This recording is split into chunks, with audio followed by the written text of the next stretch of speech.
કૃષ્ણ અડવાણીજીને ભારત રત્નનો ઇલકાબ આપવા માટે થઈને કેન્દ્ર સરકારે કે રાષ્ટ્રપતિ દ્વારા જે નિર્ણય કરવામાં આવેલ છે એ ખરેખર ખૂબ જ પ્રશંસનીય નિર્ણય છે. ભારત દેશ માટે ભારતના તમામ પ્રજાજનો સુખી થાય, ભારતની આન બાન અને શાન વધે, ભારતીય સંસ્કૃતિનું પુનઃસ્થાપન થાય, એટલા માટે લાલકૃષ્ણ અડવાણીજીએ પોતાનું સમસ્ત જીવન રાષ્ટ્રને સમર્પિત કરેલ છે.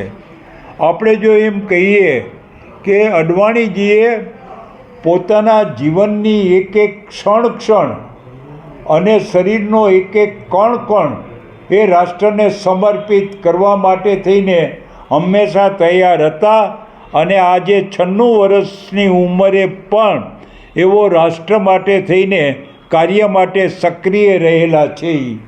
આવું વિરલ વ્યક્તિત્વ ધરાવનાર, હિંમતબાજ અને કાર્યની અંદર કુશળતા પ્રાપ્ત કરનાર વ્યક્તિને ભારત રત્નથી નવોજિત કરવામાં આવે એ ખરેખર ખૂબ પ્રશંસનીય વાત છે.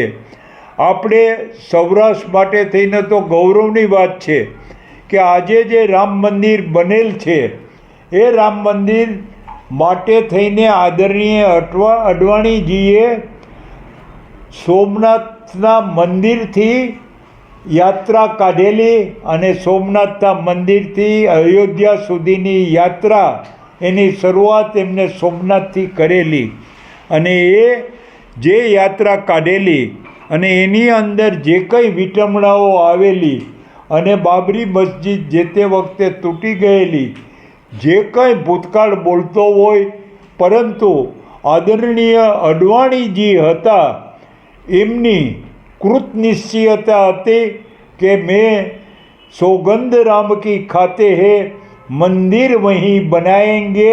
અને આજે આપણે જોઈ શકીએ છીએ ભગવાન રામનું મંદિર બનાવ્યું છે. આપણે કોઈની મિલકત જપ્ત કરેલ નથી. સુપ્રીમ કોર્ટે લીધેલા નિર્ણય પ્રમાણે ભૂતકાળમાં જે મંદિર હતું ત્યાં જ રામનું મંદિર પ્રસ્થાપિત થાય એવી અડવાણીજીની આગેવાની નીચે નીકળેલી યાત્રા એ આપણા સૌ માટે થઈને ખૂબ જ જાણીતી છે. અડવાણીજી આ દેશના પ્રાઇમ મિનિસ્ટર હોવા છતાં પણ કોઈ દિવસ મનમાં અભિમાન લેવા નથી. સામાન્ય કાર્યકર્તા સાથે રહી અને એ કામ કરવા માટે થઈને તરબોળ હતા. અડવાણીજીએ કોઈ દિવસ કોઈ મને પદ કે હોદ્દો મળે, મારું સન્માન થાય એવી કોઈ અપેક્ષા રાખી નહોતી. જ્યારે આ ભારત રત્નનો ઇલકાબ એમને આપવામાં આવશે ત્યારે અડવાણીજીએ કોઈ પણ જાતના રિએક્શન વગર એમને જે સરકારનો નિર્ણય હતો એની સ્વીકૃતિ કરી છે. પણ સરકાર પાસેથી એમને કોઈ અપેક્ષા રાખી નથી.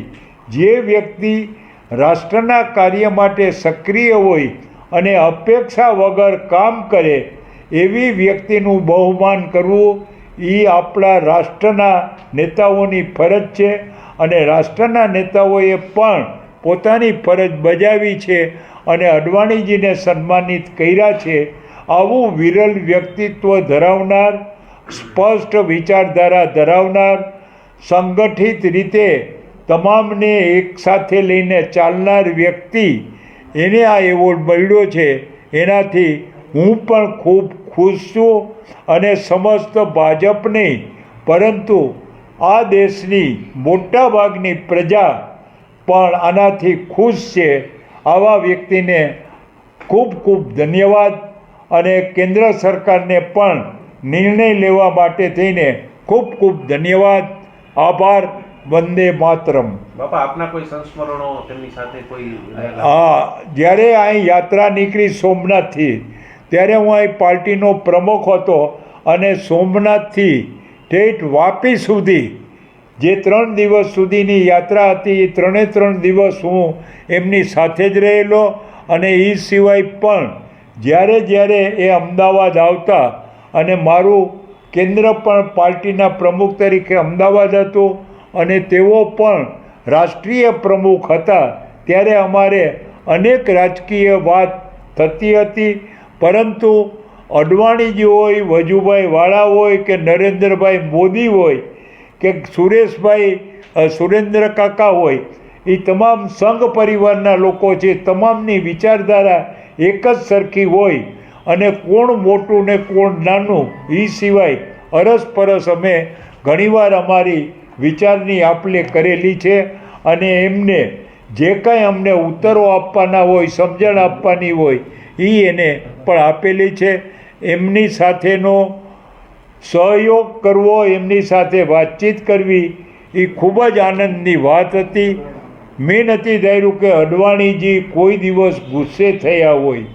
ગમે એવી વ્યક્તિ કામ માટે થઈને આવે તો એને યોગ્ય જવાબ આપે, એના કામ માટેનું યોગ્ય માર્ગદર્શન આપે અને સહાયરૂપ થવાની ભાવના એમના મનમાં જે પડેલી હતી એને એ પ્રદર્શિત કર્યા વગર રહેતા નહીં.